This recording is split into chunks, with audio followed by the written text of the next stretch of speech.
Welcome, Yo, everyone, to Startup Shop Talk, our weekly live stream show entirely about startups and innovation from idea to product market fit. We're live every single Friday at 11 a.m. Pacific, right here on the Rightbox YouTube channel. And today is all about rapidly testing business ideas. So we're going to break down the top 10 ways that you can use to rapidly test a startup or other innovative idea. And if you're watching this on the replay, check out the chapter markers down in the description to kind of navigate around as you see fit. But by way of introductions, hello, my name is Josh David Miller, aka JDM, and I'm super happy to be here as always with my friend and co-host Dan Castis Murray. Dan, how are you? Good morning.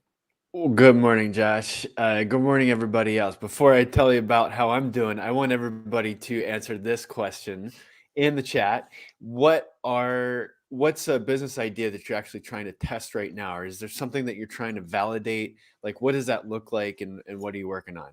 So, anyways, I'm good. It's morning, it's Friday, like we're in February already. We're in February Man. already. So all those New Year's ideas that we had, right? It's time to get real with them, right? Now we got to do something with them, maybe test them. Not try to get things too stressed, not try to make things too stressful, not too big of an expenditure because I'm probably still paying debt off from, Christmas time, that kind of stuff, right? All right. So I have to be judicious with my time, money, and resources, but I still want to start up at the same time. So Cool. yeah. All right. So what kick us off here? We promised the top 10 ways to test a business idea. Kick us off with the biggest one first.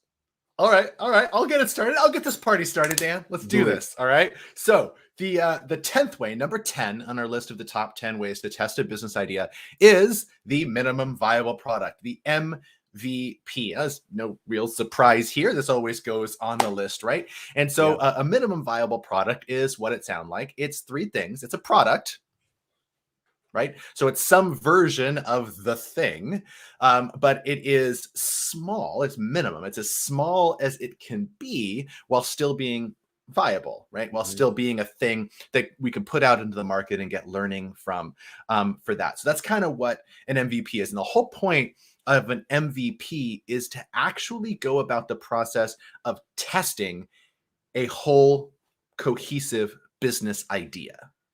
Okay, but what do you mean about like a business idea? That seems Well, kind of okay, that's ethereal. So can you break that down more?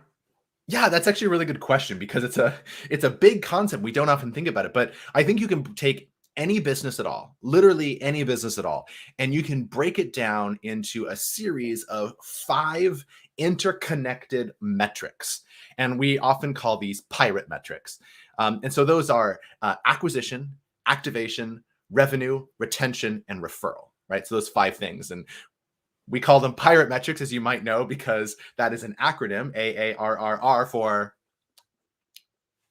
R. So we call them pirate metrics. But the idea here is that any business is composed of those key components. So a business idea has some hypothesis about all 5 of those components. So acquisition, how are we actually going to get customers to us? How are we going to get them into our business ecosystem? Activation, how are we going to actually get them getting value out of it? How are they going to, and at what rate are they going to actually start using the thing to get some type of value out of it?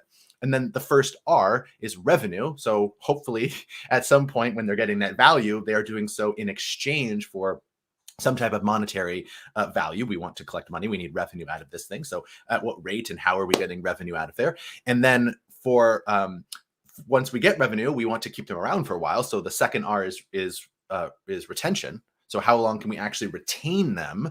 At what rate are we retaining them versus what rate are they churning? And then lastly is referral. So to what degree are our next customers coming from our previous customers? So how much of the money that we're spending on our product itself and not on marketing and not on advertising is actually leading to further revenue again, right? So acquisition, activation, revenue, retention, referral, any business at all, doesn't matter the kind, that's the business idea. It's those 5 things. Okay, so that totally makes sense, right? So I'm gonna go and I'm gonna write it down my ideas, and I got on my whiteboards and stuff like that, and then my jaw's gonna drop because I'm like, wait a minute, am I supposed to test all this stuff all at once? Well, I mean, no, you absolutely should not test all of Okay, that cool. at Because I once, was right? like, damn, that's a lot. Well, yeah, it is. Like, and that's the first thing that we should be realizing here is that when we're talking about a business idea, we actually are talking about a whole heck of a lot. There's a ton that goes into that. I mean, I feel like And I would default to like just taking a guess on some of it and then going with what seemed to be the most obvious thing. But I also know, or I sense that this is, we're not, you and I talk about like testing every step of the way. And while meticulous, actually like produces some good results, right? right. So I shouldn't just take guesses, but how do I like get all those threads like untangled? Right. Because it is. It's really it's a How do I lot. think And so what about we're yeah, I think the way that you started going about that at the beginning there, I think is the right way to think about it, is that we have this whole big set of stuff. It's this whole tangled yarn. And a lot of times when we start thinking about the business side, we're not even actually sure in there what is that what assumptions we're even making. We don't realize that it? we're making five sets of assumptions that Oh are yeah. sets of assumptions, right? So Yeah. acquisition is a whole string of assumptions. So we don't even realize this. The first step is to realize that. And then the second step is to figure out what the right bet to place is. And what I mean by that is that at any time, like we're trying to figure out how do we stay in the game of business, right? The game of startup, the game of innovation. And in order to figure out, in order to do that, we have to place a bet. In order to figure out what the right bet is, we have to figure out what our riskiest assumption is, and we have to place the smallest bet we can in order to learn the thing that we need to in order to stay in the game, All right. right? So what are you calling a bet then? So a bet in this case is effort, it's time, it's money. It's like you don't want to spend tens of thousands of dollars or hundreds of thousands of dollars in a year or 2 years of your life on building something that nobody wants. Life's That's a too big short for bet. that shit, right? It's a big bet. So that's what we mean. That's what we mean by bet. So that's a good point. So we started with MVP because that's what everybody thinks about, right? Uh-huh. But an Yeah. MVP is the biggest possible bet you can make, frankly, or the second biggest possible bet that you can make. It's kind of Wait, going all in it's going all in pre-flop. It's just like, why in the world would you do that, right? okay, so I shouldn't start. So I shouldn't start No, with an MVP right away. I mean, I feel like that it's commonplace to be like, "Yo, we have an MVP. This is what we're gonna test." But honestly, I feel like there are steps way before the MVP, right? totally. So let's take a step back. So let's take Okay. a step back and actually let's talk about that for a minute. So Dan, I'm curious. Let's hear from you. How do you actually like approach the process of testing if we can't jump all in pre-flop? Like Yeah. how do you approach testing? Well, I feel like we can learn a lot from engineers actually in this case, right? So we're talking about like business and we're talking about markets and discovering that and all that other kind of stuff, but we can actually take a clue from lean manufacturing even. And here's the thing. We test things out all the time, right? You dip your toe in the water to see how cold it is. You test the sharpness of a knife with like, by slicing through paper before you actually do the real work, right? So I feel like it's the same thing. So how do we do this in engineering? Well, when we have this concept, right? Maybe we have a concept for, how a machine is going to work, but there's certain unknowns that we don't have like provable evidence that a particular component will actually work in this machine. And so what we do is we boil it down to its essence and we say, okay, well, what is the thing that absolutely has to work in this machine so that everything else can work? And we make a very scaled down version of that and we test it. And if it works every time, then we know, okay, that's something upon which we can rely and we can build on it. So basically, it's like building on things. So a really maybe emotional example for some folks, myself included, was calculus, right?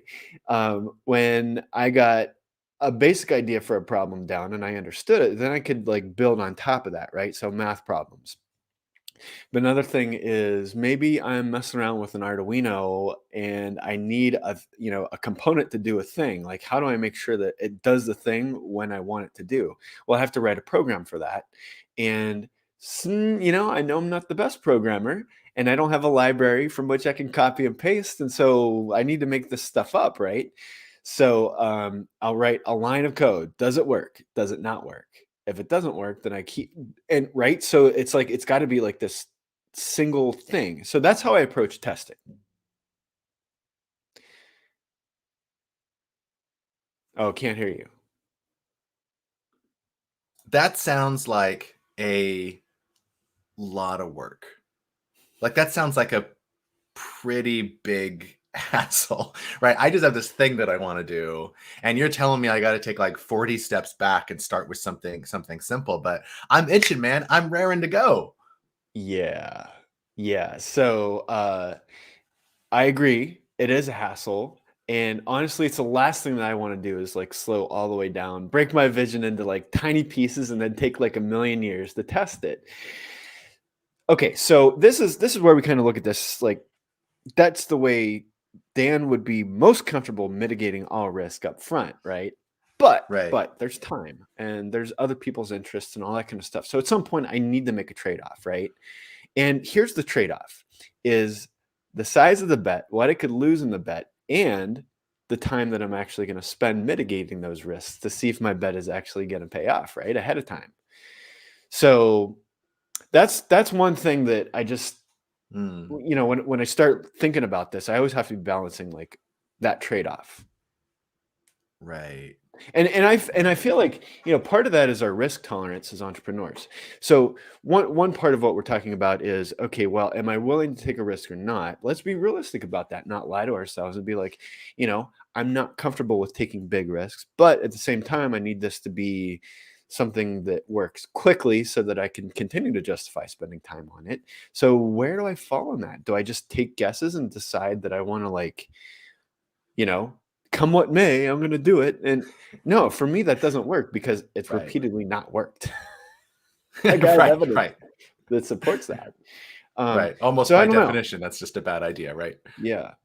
Yeah. I Yeah. mean, it's going to take a long time, basically, for me. Okay. I've accepted that.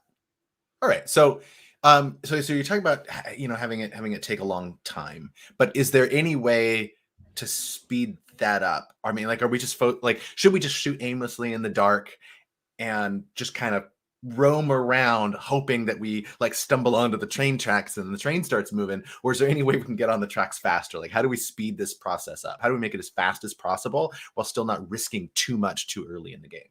Well, yeah. So steal like an artist, basically.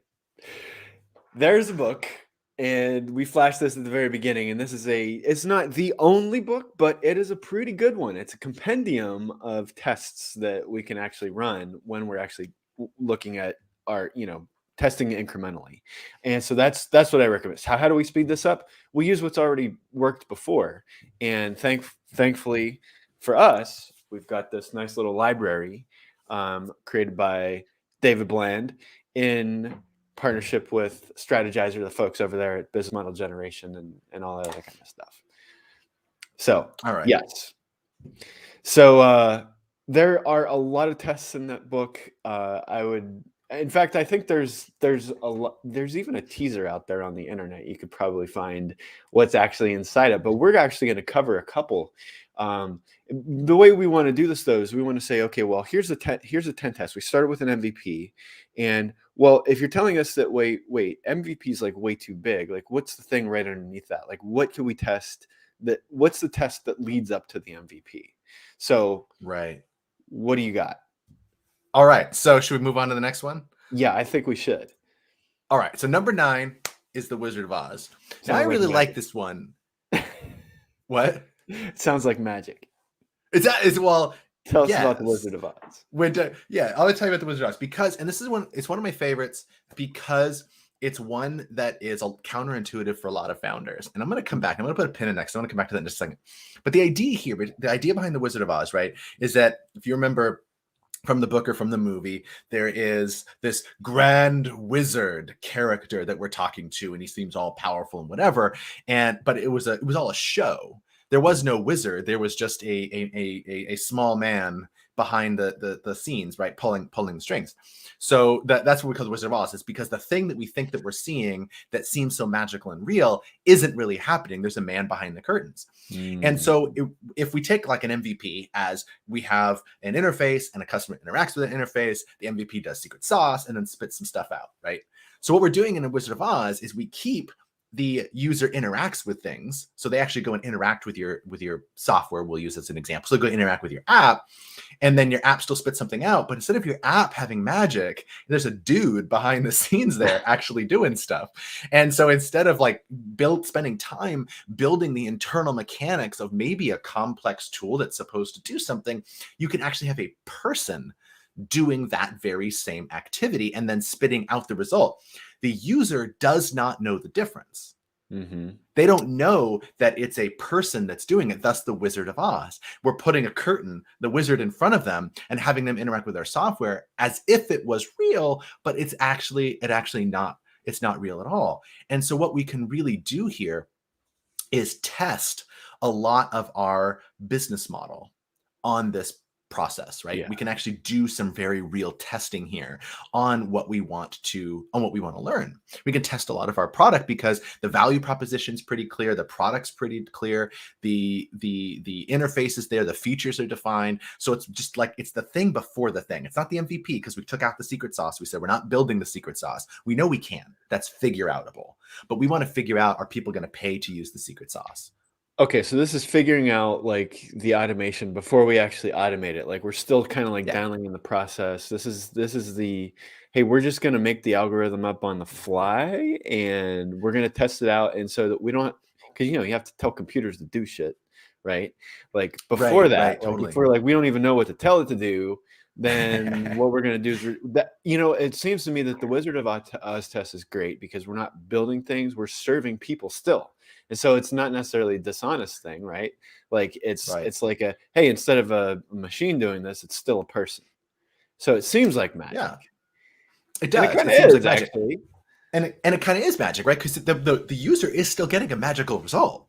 Yeah. It's just that we're not doing it. And so I said, I want to put a pin in it and come back to this idea of why founders find this really counterintuitive. And it's because we have this inherent desire as entrepreneurs to build a scalable business.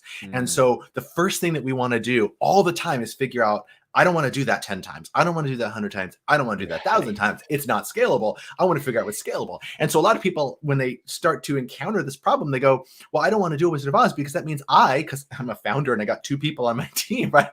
Or one of my very few like employees or co-founders are going to be the ones who are going to have to actually do this work. And that's not scalable. And the response to that is, you're right.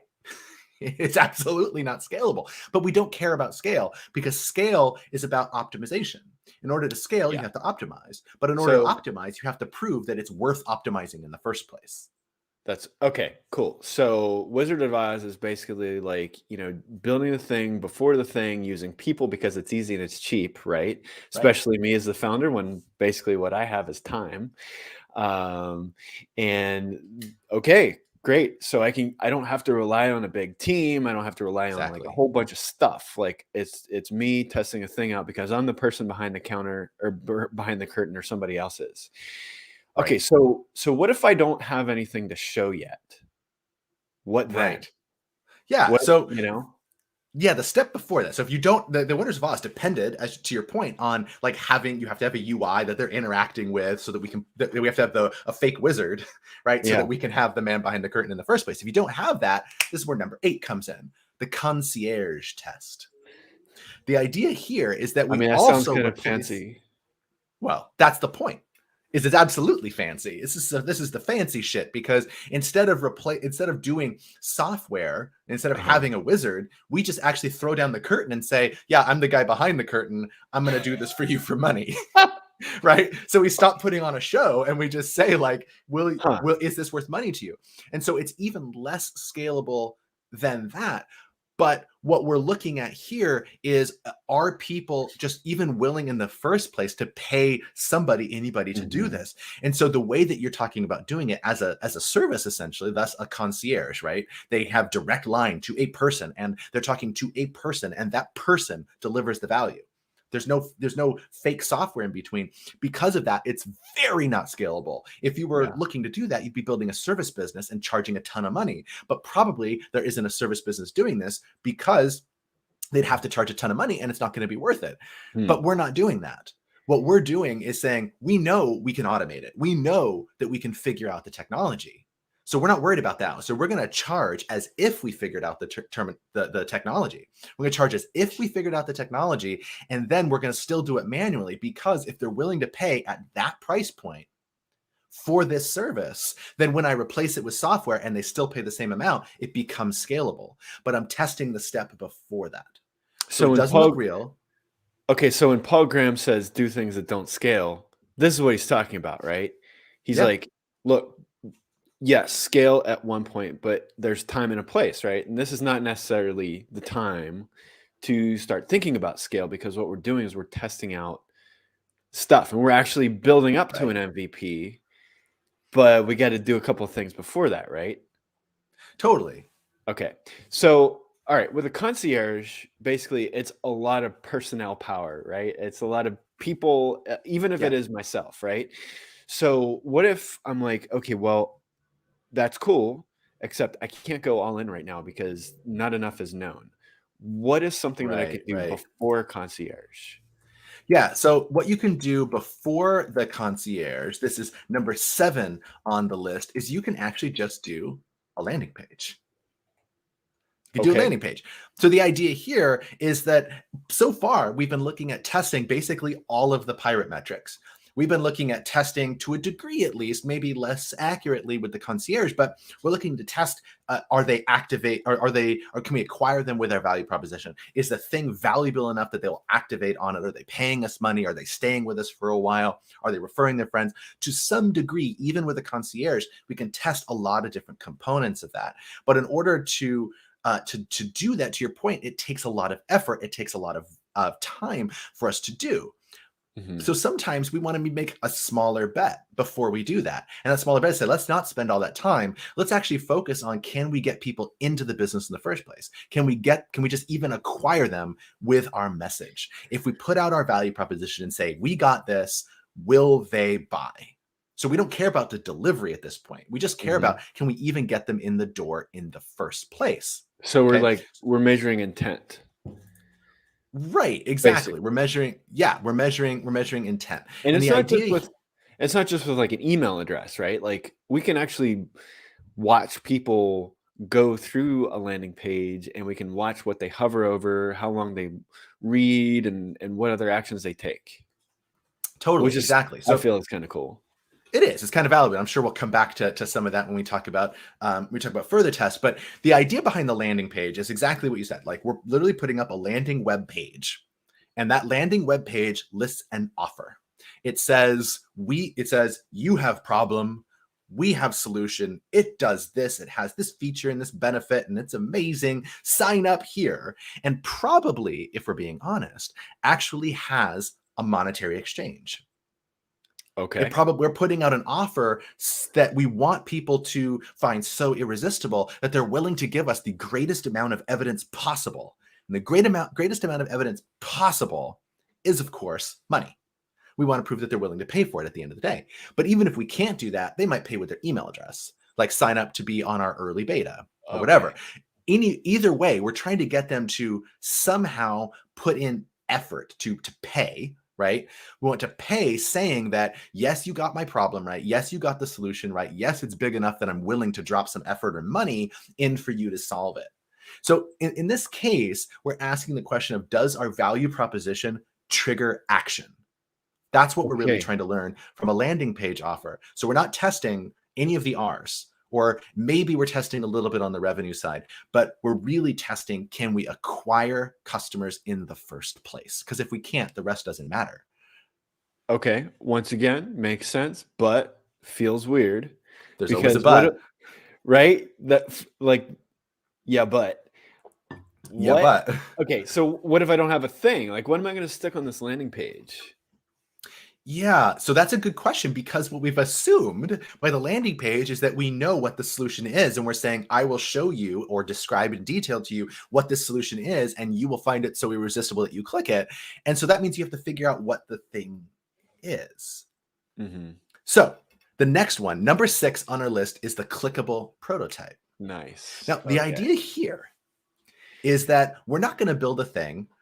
We're not going to pretend that we've built the thing, and we're not going to put the offer out yet, because we want to figure out, like, we know you got a problem And we know vaguely what the solution is, and we want to figure out what it specifically is, because if we can figure out what it specifically is, then we can throw a landing page offer in front of you. So we want to figure out what the specific thing is. So what we do is we build a prototype that doesn't actually do anything. It's all fake. It's just a series of screens that connect together that somebody can click on. So what I do is I create, and you can do this literally in Keynote or PowerPoint or Google Slides, or there's tons of tools out there to help you do it. You can do it with InVision. You can do it with Figma. Figma is my tool of choice. Shout out to Figma. So it doesn't matter, any tool of choice that you want that you can do this, and you create some based on how much you know, some low fidelity to high fidelity prototype, and you put it in front of a person while you're standing there. While you're literally face to face with this person, you put in front of them and you walk them through the process. So here's the screen that you see first. Yeah. And what do you do here? Oh, I click this. Oh, okay. So then they click that and it goes to the next screen. And it goes to the next screen. So you're walking them through the process. It's totally fake, but you're walking them through the process of acquiring them. They land on your page, of activating them. They click sign up, of and actually get some value out of it. So they make use of a feature, right? You're actually testing some of those early parts, particularly the A's, to see, is this representation of what I know the solution to be the right representation of that solution? And you can just do that through a clickable prototype while you're looking at them and get real-time, really valuable feedback on whether or not we're on the right track with the solution. Okay, so this seems like a really good test to do some observing behavior, right? And I'm like doing my best not to bias results and stuff like that. Do I go up Right. to a stranger and be like, "Excuse me, will you please look at my clickable prototype?" The answer, I think, for me is no, because it feels weird once again. It does. But you know what I found is I have family members who are brutally honest with me, or I have friends that are brutally honest with me, sort of like in my inner circle, and they know that I'm fixing to basically, like, you know, spend a year of my life for the next 6 months obsessing about something. And so usually what I like to do is I'll tell them, "Hey, look, will you please help me? Help me, like, know ahead of time whether or not I need to spend 6 months on this," and I'll put it in front of Right. them. Right. And then, Help me figure out if I'm wasting my time. I know, right? And they don't want to see me do that because, you know, they love me and you know, they're looking out that way. So that's cool. That way I get to avoid biasing, like, you know, false positive results from people. So I'll watch them go through and I'll be like, you know, like normally what I'll do is I'll say, okay, here's a series of screens. You have one task. Start with this screen. And then I'll wait to see how they actually navigate. And, you know, inevitably, like they'll get stuck like several times. And I'm like, how could you be so, you know, whatever, right? And the thing is, it is all my problem because I haven't thought through this experience in the first place. And so I really like this idea of clickable prototypes. So you could get to sit there and watch and see people, like you watch them think through this problem using the tools that you have in front of them. It's actually kind of fascinating. So yeah, but this idea of like, who do we get to actually look at our prototype is probably the best way to segment from our first 5 tests to our second 5 tests. So quick little tease there. Before I do, just a reminder, Dan asked you guys before, really clear, what's a business idea that you guys are trying to test right now? Let us know down in the comments. Let us know what you're working on, what tests you're trying, what tests you've tried in the past, and what's next. Really curious about how you guys are doing that. So let us know down in the comments, what's a business idea you're trying to test. But back to this idea of, okay, we had to get people in the first place to use our prototype, right? And so hopefully at this point, when we give them a clickable prototype, it's because we're confident enough in the thing that we're doing that it's worth putting in the time to figure out all the details of the solution. So that's interesting, right? That means that in order to do that, we had to, in order to be that confident, we had to know who the other players at the table were. We had to know who the customers were. Yeah. So far, these first 5 tests, the MVP, the Wizard of Oz, the Concierge, the landing page, the clickable prototype, all 5 of those tests were about validating that the thing that we want to build is desirable enough, right? So we call it validation. We're trying to validate that the thing is just worth our time to build. But there's a step before that, which is actually like, can we validate, right? Before we validate the thing, can we figure out what the thing should be? How do we get from we have this vague idea and I'm in my own head because I've just thought about this thing to the process of figuring out this is the thing to build that we want to validate? And so this all broadly fits into this umbrella of customer discovery. Okay. All right. So what you're telling me is so far we've been talking about validation, but now we need to talk about discovery. Even if I know what my business is going to be, even though I know what my product or my service is going to be, like I still have to do discovery? Yes, because you're probably wrong. Okay. You're right. So, right. So most of us start with this idea that this is a startup. I want to create an app that does blank, right? And we've actually skipped about 3 steps in the process to get to I want to create an app that blank. And the idea here is harkens back to a book from Steve Blank in the 90s called The 4 Steps to the Epiphany, where he introduced this process called customer development.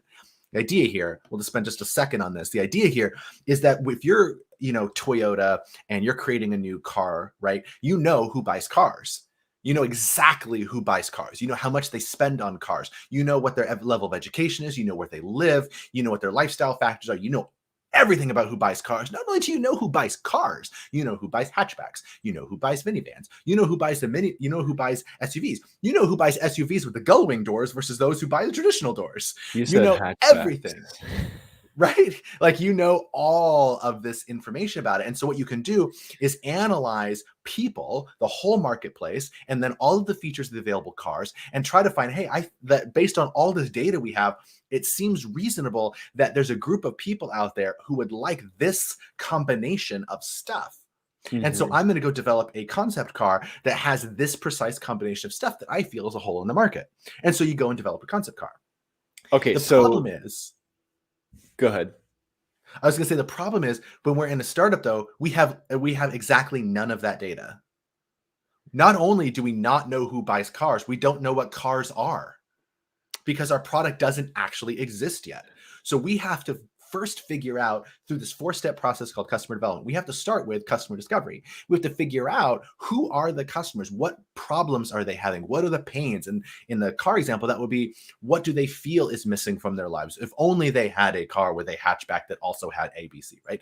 We want to figure all of those pieces out. We have to discover who the customers are in the first place, what the problem is, and then we have to come up with an idea, an hypothesis of what we can do, a solution that we can offer to solve that problem.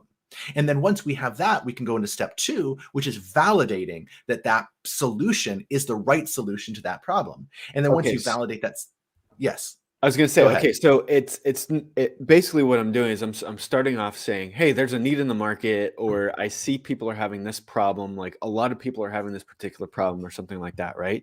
And I'm like, okay, I have a solution. I know what we can do about that. But okay, there's nothing wrong with that, right? I mean, that's what makes us entrepreneurs and founders.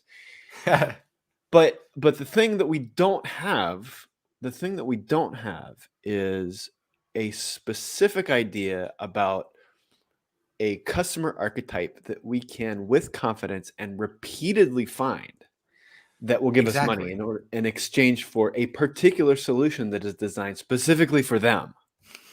Right? Yes, totally. Lots and of that opens up there. Right. And that opens up a whole bunch of questions that we don't know. Right? That opens up all these questions of how do we figure out what people want in the first place? How do I figure out if I'm on the right path with offering them a solution? How do I figure out if the problem that I think all these people have is real? And how do I know that the problem is big enough that they're going to be willing to pay money for it? Not only that it's big enough, like the pain is severe enough, but there are enough of those people out there that it's even worth me spending my time on. I don't want to create a thing for 5 people. I want to create a thing for 5 million people or 50 million people or 500 million people. So it's not enough. So it's not enough identifying a problem. It's not enough saying, oh, I know of a group of people that typically runs into this problem or something like that. It's more like, okay, well, yeah, we get that. We get all of that. The thing that we need to ask is, okay, are there enough people out there that you can put that you can directly reach in order to make this into a viable business, right? That's what we're getting. In other words, how do I not waste my time building something no one wants? Right. That's what I don't want to do. So, Dan, this type of early stage, these soft questions about how do we figure out what people want and how they're out there and what the pain is like, this is kind of what you do. Not gonna lie, So it's let's kind of my pick jam. kind of your jam, kind of your whole Yeah, lean innovator jam. So right, let's right. let's start there. How do we get started? I wanna know if I'm on the right path. Where do I start? Okay, well, so the first thing is I just need to acknowledge that, okay, I have an idea for a thing. That idea is maybe along the lines of a solution that's actually needed, but I need to question everything because eventually what I'm going to have to do is get specific with the engineers. I'm going to have to get specific with product lines, specific with services, and I'm going to have to put money and time into all this stuff. So I need to question everything. So that's number one. If I can be okay with questioning everything, then what I do is I ask, okay, what do I need to know right now? And how much evidence do I need to place the next bet? So, for example, like, what do I need to know right now? Is that a big question that I need to answer? Is it a little question?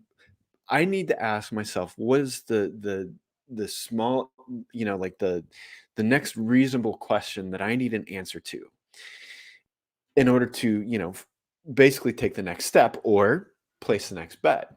And then the Right. question before that is, well, how much time or money can I actually afford to spend on all this? Do I have a bunch of money Yeah. that I can actually put a couple tests together and find out? Not recommended, but maybe I can. Maybe I can just save some time or something like that. Um, So so so let's get specific, Dan. okay. Let's dive like right in. So like when we're talking about this idea of validation and like figuring those things out and running those tests, what is a great example of a validation test? What's number 5 on our list? You mean a discovery test? Yes, my apologies. Yes. We just did 5 discovery Just tests. want to keep it Now straight, y'all.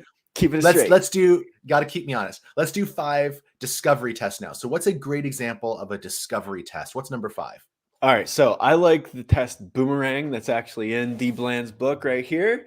Um, and Boomerang basically says this: I'm going to take a look-alike product, or I'm going to take a product that actually already exists. I'm going to show it to people. I'm going to be like, okay, this thing right here, do you use it? What do you hate about it? What's cool about it? What do you wish it could actually do? And that's really nice because I don't have to make a thing, it's already made for me. And I can put it in front of people and I can actually, so it's a test, right? I'm like sitting there and I'm watching people interact with it.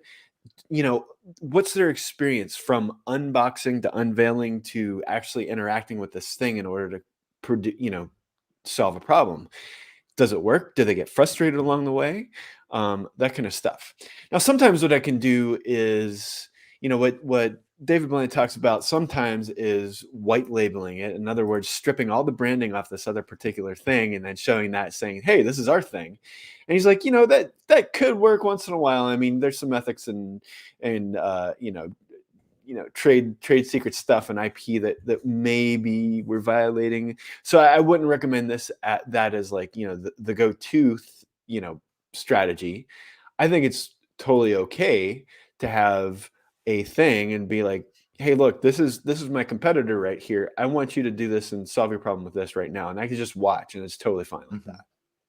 And the idea there So, is you're saying like if I put a competitive product in front of customers and they start poking holes in it and also probably telling me what they like too, that I can find an opportunity in there, right? oh yeah, that's the best because I haven't built anything. I'm just showing somebody something and they're like, "Oh, well, this doesn't work, that doesn't work, this does." And I'm like, "Cool, on Right. my Rev 2 or whatever it is, right?" Like, I'm gonna totally nail it because I haven't had to put in all the time, money, and other resources in order to make that thing. It's almost like I'm using my competitor to test this out for me, which is kind of Totally, cool. right? Yeah, and so you're saying like if I once I do that and I use my competitor to find an idea, like they're handing their weaknesses over, right? So Mm, then you can use that to find an opportunity. That opportunity is something you could say is a solution, right? So then once yeah, you identify, I think people would like this, then you could do a clickable prototype or a landing page or something like that to like figure out like, am I on the right path? yeah. Cool. All Yeah, right. I So like your idea. What you just said is a little reminiscent of some Sun Tzu right there. Know your enemy and know of course it yourself is, and that kind of Dan. thing, right? Totally, of course. Couldn't let that one slip by. There's one thing we can always count on, friends. It's Dan to give us a little bit of ancient Chinese wisdom. So, okay, so the boomerang is about finding weaknesses or opportunities in your competition. But what if I'm working on something that, say, doesn't have direct competition? What if I want to build something and nobody's really building that kind of thing yet? I'm not saying I don't have competition, because that's foolish, right? But they're not building the exact kind of thing, so it wouldn't really be valuable to put it in front of them. What do I do? What can I do? Well, so I like this idea of simulating an idea and putting it in front of people and seeing how they react. Now, the question is, well, how do I do that? How do I get somebody to actually tell me what's in their mind? And the idea is to have them draw it. And what do you mean, Dan? Like, just put Yeah, a what do you blank mean, Dan? right? Okay, so here's what I mean. I mean creating a product statement, and I'm gonna tell you what's in a product statement in a second here. But creating a product statement, reading it to somebody, and then getting them to draw out what they think that actually means. Okay, so what is a product Okay. statement? A product statement is one sentence. It takes about 11 seconds to get through, that basically tells a person everything they need to know about your business. So some folks call it an elevator pitch. Other people call it a product statement. So there's 5 elements that you'll always find recurring in a solid product statement. It is always what the name of your thing is, what it is, like what it, what it is. It is an app? Is it a live stream? Is it a podcast? Is it a tablet? That kind of thing. Who it's for. So your main customer, the key feature that it delivers, and then the key benefit. So here's an example using the live stream. So Startup Shop Talk is a live stream for founders that discusses all things startup from zero to product market fit, so that they can practice thinking like a seasoned startup founder from the very beginning. So we had all those 5 elements in there, right? And so what I want to do is, if I don't have anything on the market, I can't point to anything else, right? I just have this statement that I can tell people in 11 seconds. I give them a marker and a sticky and be like, yo, I'm going to say this. Maybe I'll say it twice. You draw it out what you think it is right now. So what the sticky does is it limits somebody to a specific finite space. So they have to tell me something. And usually I'll put a time limit on there so that, they're not self-conscious of their drawings.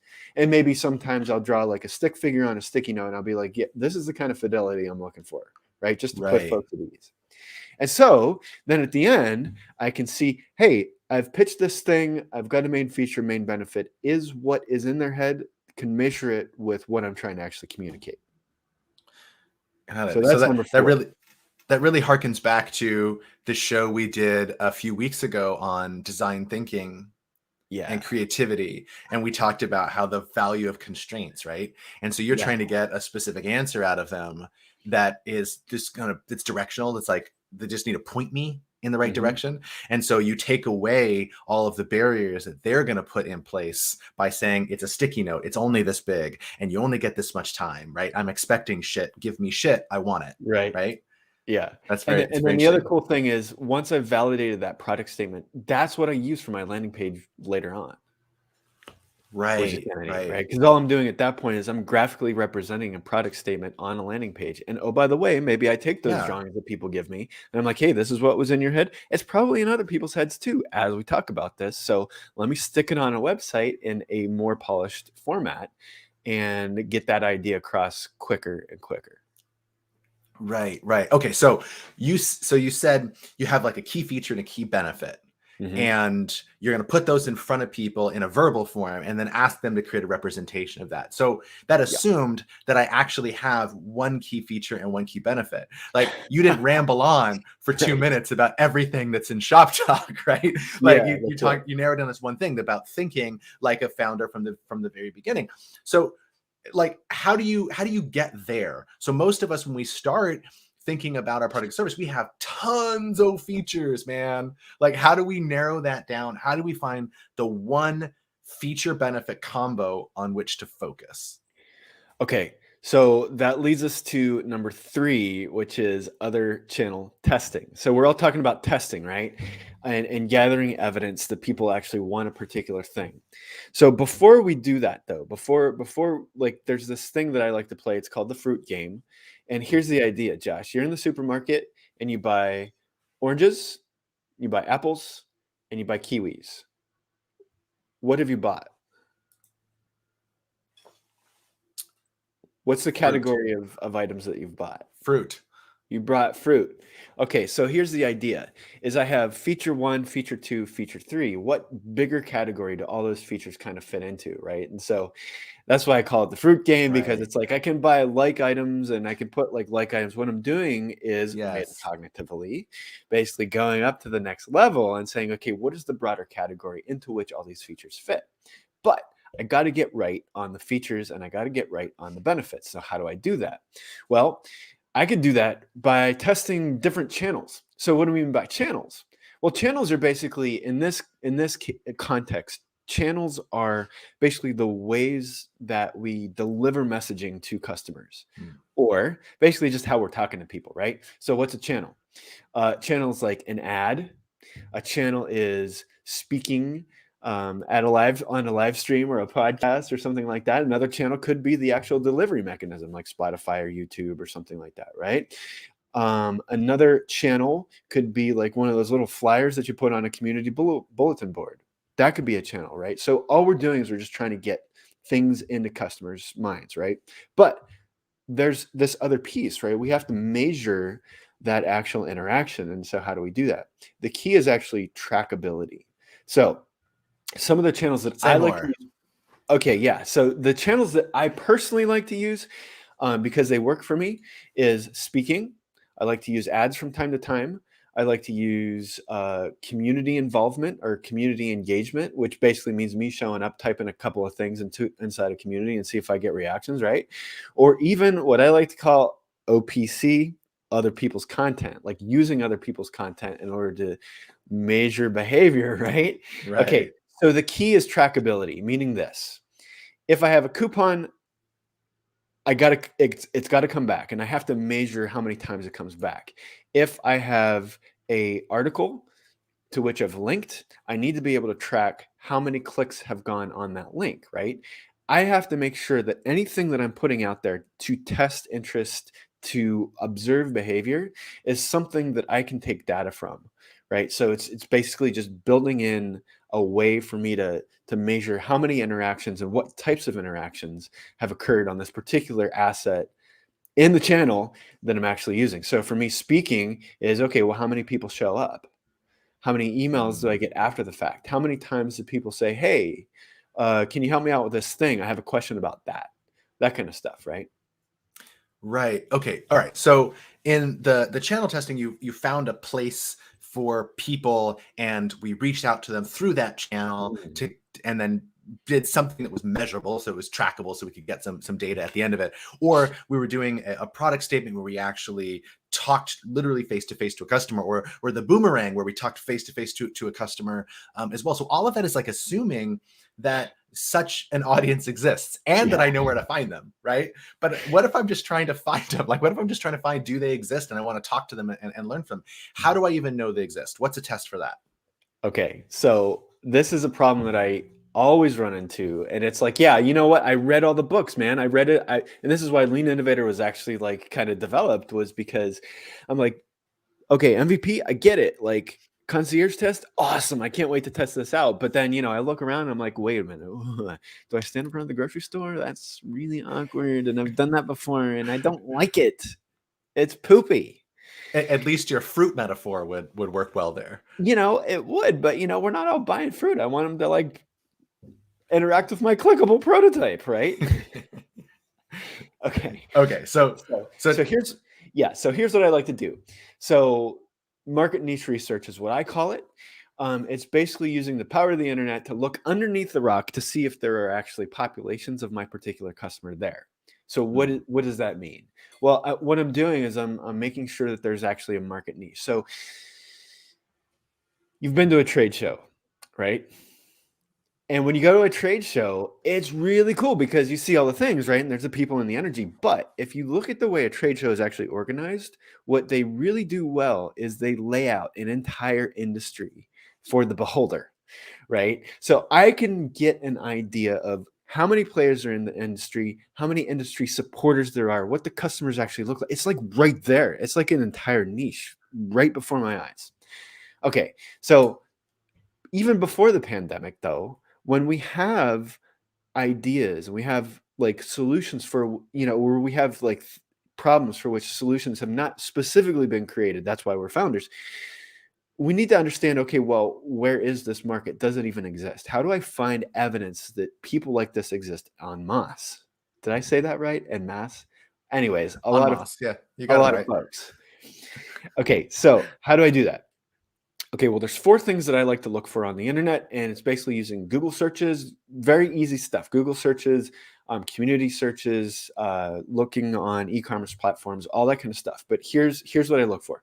Number 1, I need to validate that the language that I'm using to describe the problem is actually the language that other people are using to describe it. So key phrase searching, key phrase research. That's number 1. Number 2 is communities. Typically, people will congregate around central themes, and now even more so than was before, you can find little niche communities of people popping up everywhere, right? And so what I like to do is I like to look for existing communities, pre-existing communities around this particular thing. And oh, by the way, I use that key phrase to help me find those communities. Then what I do is I say, okay, so I'm looking through the communities, I'm looking at people like having conversations, I'm listening and watching their language and everything like that.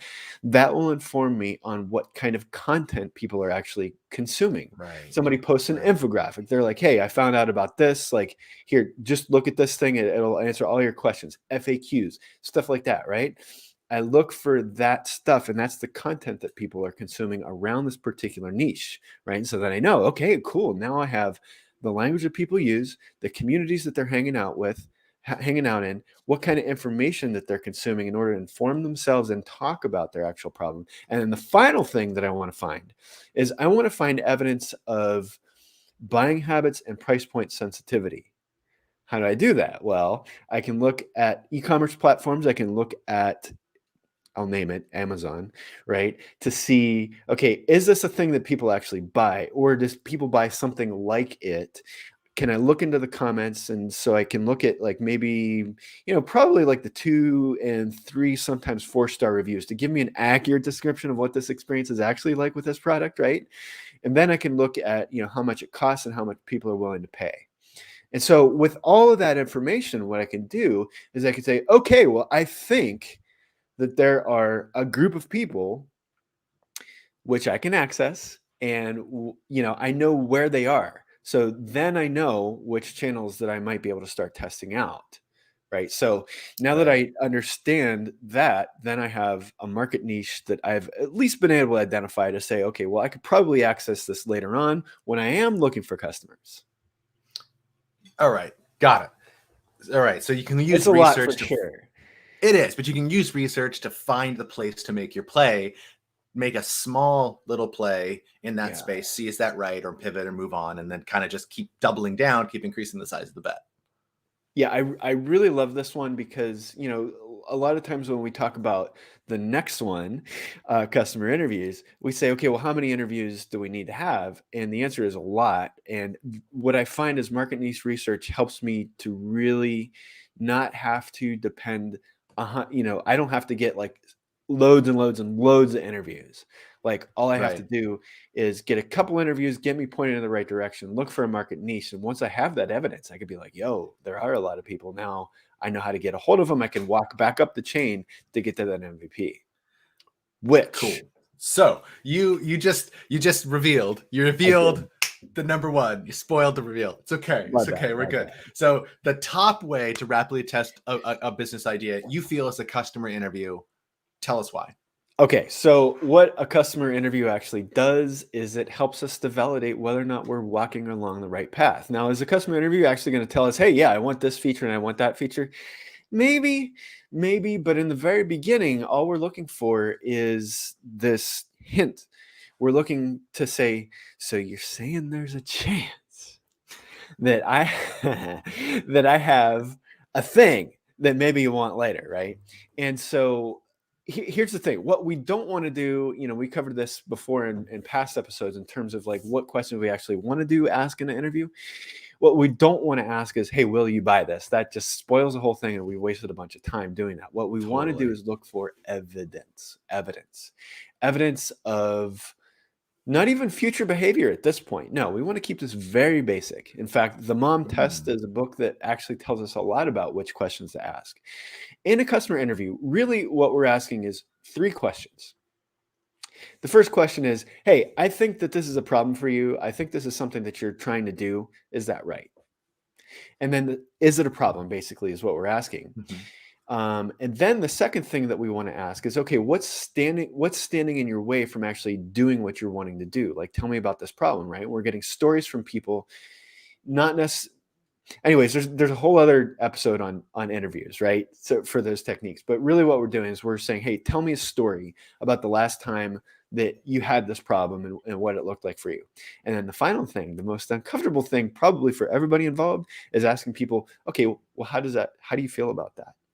Right? Sounds kind of weird and squishy just even talking about it, but it's that understanding the emotions that surround an actual problem with a customer helps me to understand, yeah, they do have this problem. This is how it presents. This is how they feel about it. So later when I go to explain my key benefit, my key feature, I already have this direction in which I'm walking so that I know I'm on the right track. Right. So Right. that's the top one. The customer interview is super easy to do. It's an easy ask. I can like call somebody up, or I could text them, or I could like, hey, I need some mentorship. I don't even have to let somebody know that I'm interviewing them. So cool. I could just That be is like, hey, cool. I need to talk about this. Will you talk about this with me? And that's it. That's it. Yes. Fantastic. So that was our top 10 ways to rapidly test a business idea. So let's do a little recap here.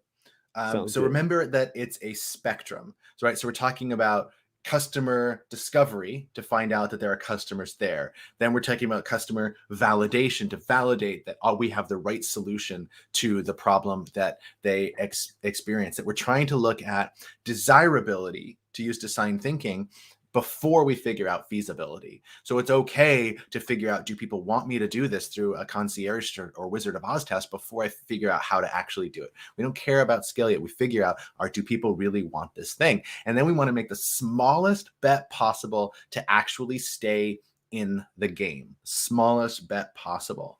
So the best advice is to know where you are in this process right now and figure out what is the bet that you have to place. What's the smart small bet to place? And then find a test to do that accordingly. All right. So can we run through those 10 things before we sign off? Just as a Yes. reminder. So yeah, the top 10 we give our number 10, the MVP. Then we right, your minimum viable product. That's the full big. Then we have Wizard of Oz, where you take out the secret sauce, but it still looks real. Then you have Concierge, where you take out the looking real and you just do it as a person. And then we have the clickable prototype coming in at number 7, where it is a fake thing, but you're putting the product in front of somebody to figure out, like, is this the solution that's right? And then number 6, we take that off the table too, and we just say, are people even going to respond to our value proposition through a landing page? And then before that, we've got the Boomerang, where we put not our product, not our value proposition, but somebody else's product in front of a customer. And we figure out, what can we learn from the customer's experience with that product? And then we take products off the table entirely, and we just say, yo, here's an idea. Why don't you draw it? Tell us about this in some way, so that we can learn how they're thinking about this process. And then before that, we can figure out, all right, let's start putting information out in front of people. Let's do that across different channels and kind of develop and see what happens in a measurable, trackable way. Are there even people here present for these things? And then even before that, we can say, where the heck are these people in the first place? By doing research and trying to figure out where everybody is. Where are the niches, right? The riches are in the niches, and where are these niches in the first place? We can do market research. And then coming in at number 1 was the interview, the customer interview format. So that's the top 10. You can find most of these, not all of them, most of them, in the Strategizer book, Testing Business Ideas by David Bland and Alex Osterwalder. So you can check out there if you want. I'll also give a plug, since Dan really emphasized the importance of customer interviews. There's a great book called Stop Asking Questions by Andrew Warner that is actually not about this kind of question. It's really just about questioning people in general, but it'll teach you how to think like a really good interviewer, because Andrew Warner is one of the better interviewers out there. So Nice. that's it for us today. Remember to drop into the comments, what is a business idea that you're trying to test? We're really curious about what this is, so drop that down in the comments. We are here every single Friday at 11 a.m. Pacific. So I hope you'll join us next weekend, or next week, for our next edition of Startup Shop Talk. And make sure that you subscribe and click the little bell so that you get notified of our upcoming shows. But before we sign off, Dan, where can people find you on the internet? They can Google Dan Casas-Murray, or you can go to LinkedIn. Dan Casas-Murray is a pretty unique name. You can find me there. If you'd like to talk, I'm down. All right, fantastic. You can find me at rightbox.co and reach out there if you want to have a conversation. But that's it for us today. Thank you so much, Dan. It was a lot of fun. As always, Josh. And thanks everybody for showing up. Thanks for watching and participating. All right, we'll see you guys next week. Have a great weekend. Bye.